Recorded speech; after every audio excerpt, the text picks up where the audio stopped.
Happy first birthday, anak! Happy first birthday!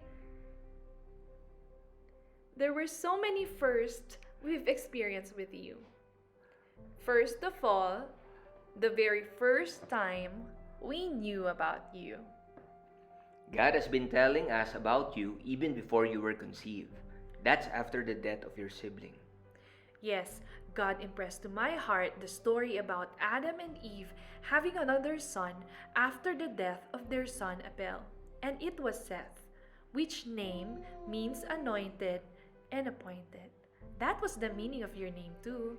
True enough, 2 months after you were conceived, and on November 29, 2019, when we first found out your mom is pregnant with you. Yay! Unfortunately, I got sick for more than 3 days, so we went to the doctor to check on you. But praise God, on December 16, we heard your heart beating for the very first time. We were ecstatic and so delighted. You're really strong. Your mom even climbed 10 floors because the elevator isn't working and you held on. See, you keep growing and growing. Did you know that Daddy almost missed the day you were born because it was the height and start of the pandemic and most flights were canceled? But he got the last flight out from Tajikistan during that time and he traveled the extra long miles for you. That was the first. This was our first family photo op when you were inside mommy's tummy. Isn't she pretty? Thank you. That was my 7th month and we were so excited to see you, anak. And on July 14, 2020, mommy started having contractions and we knew you were coming soon. Yay! At 38 weeks, you didn't give mommy a hard time. The labor was swift. On July 15, 2020, at 4:45 a.m. was the very first time we saw you. And we celebrated the goodness and faithfulness of God.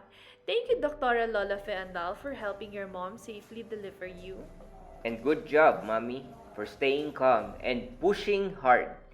It was during the time of pandemic, yet we felt God's presence all throughout, saw how God protected you and us, and God's abundant provision. Yes, these were your first pictures with mommy, and these were your first pictures with daddy, and these were our first family photos. Aren't they precious and worth keeping and remembering? The Adalias were keeping Daddy company when the nurse called Daddy that you're out. They were the first ones to celebrate with us virtually. Ninong Rodnel and Ninang Shena were your first visitors. They are your mom and dad's good friends. This was your first bath. You didn't like it at first because it was cold, but later on you liked the warm water. And this was your first week. Thank you to our church in New Belt who gave the fruit basket for your photo. Daddy did most of your diaper changes, and this was the first ones. Praise God for your strong first month. And this is one of your first smiles. Aww, and these are your first coos.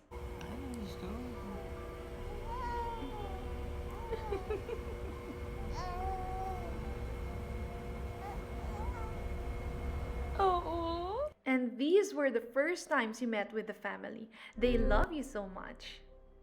And these are some of my friends and Daddy's friends. And this was our first Christmas together. Our first New Year. Happy New Year 2021! Oh, how we love hearing your first laughs.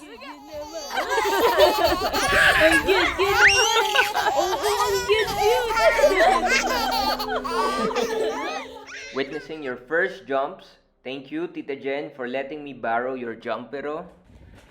First roll over and first standing up. You don't have to stand up na on your own. Ate Priya taught you how to giggle and make strong.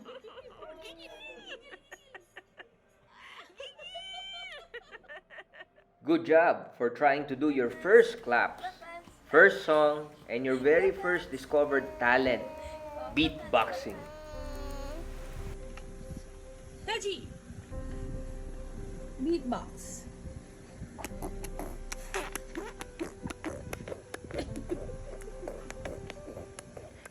Tita Kim for your first bike, and Tito Arman and Shine for your very first rocking chair. And we're happy that as young as you are, you seem to like books, flipping them open, and seemed like reading it. But what you like the most is when you're reading them with Daddy. While he was asleep, but David answered, you depend on your own strength and the way it trust in God, and I know that God You will sneeze 2 to 3 times in a row. How cute is that? And as you get older, you already had carry me cries. This was your first concert. I know you had no choice, but thanks for listening and being a cute audience. hope of the world in you I stand. And this was your first party. You like playing and dancing with your cousins, and they adore you. By around 6 months, you started sitting on your own, and first time from lying down to sitting down. Aww. Wow!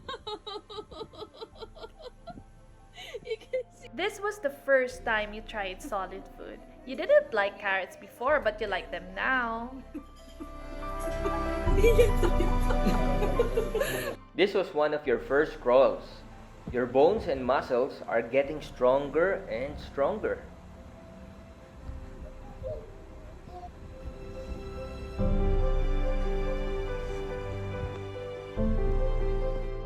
And these were the toys you had. And your favorite among all is, guess what? It's tissue. Very easy, baby. Taji's favorite toy. And this was the first time rescuing your friend, Broccoli, stuck on the window. This was your first flight. You didn't like the air pressure, but you like mommy and daddy's hug all throughout. You missed mangoes in the Philippines, but you had your new favorite fruit here in Tajikistan. Yummy! A first taste of apricot. And now you can brush your teeth. Brush, brush, brush, brush, brush your teeth. Brush, brush, brush. These were the first Tajiks that you met. They loved kissing and hugging you. Oh, oh. And this was the first time you met a baby girl. You were mysterious at first, but became friendly afterwards. And lastly, you knew how to fence through the bed rail. And this was your first sports. Would you like to be a footballer? Indeed, a lot of firsts. But our favorite one is the very first time you made us dad and mom.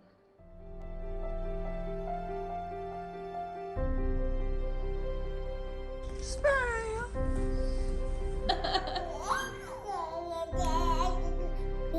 Kiss, Mom!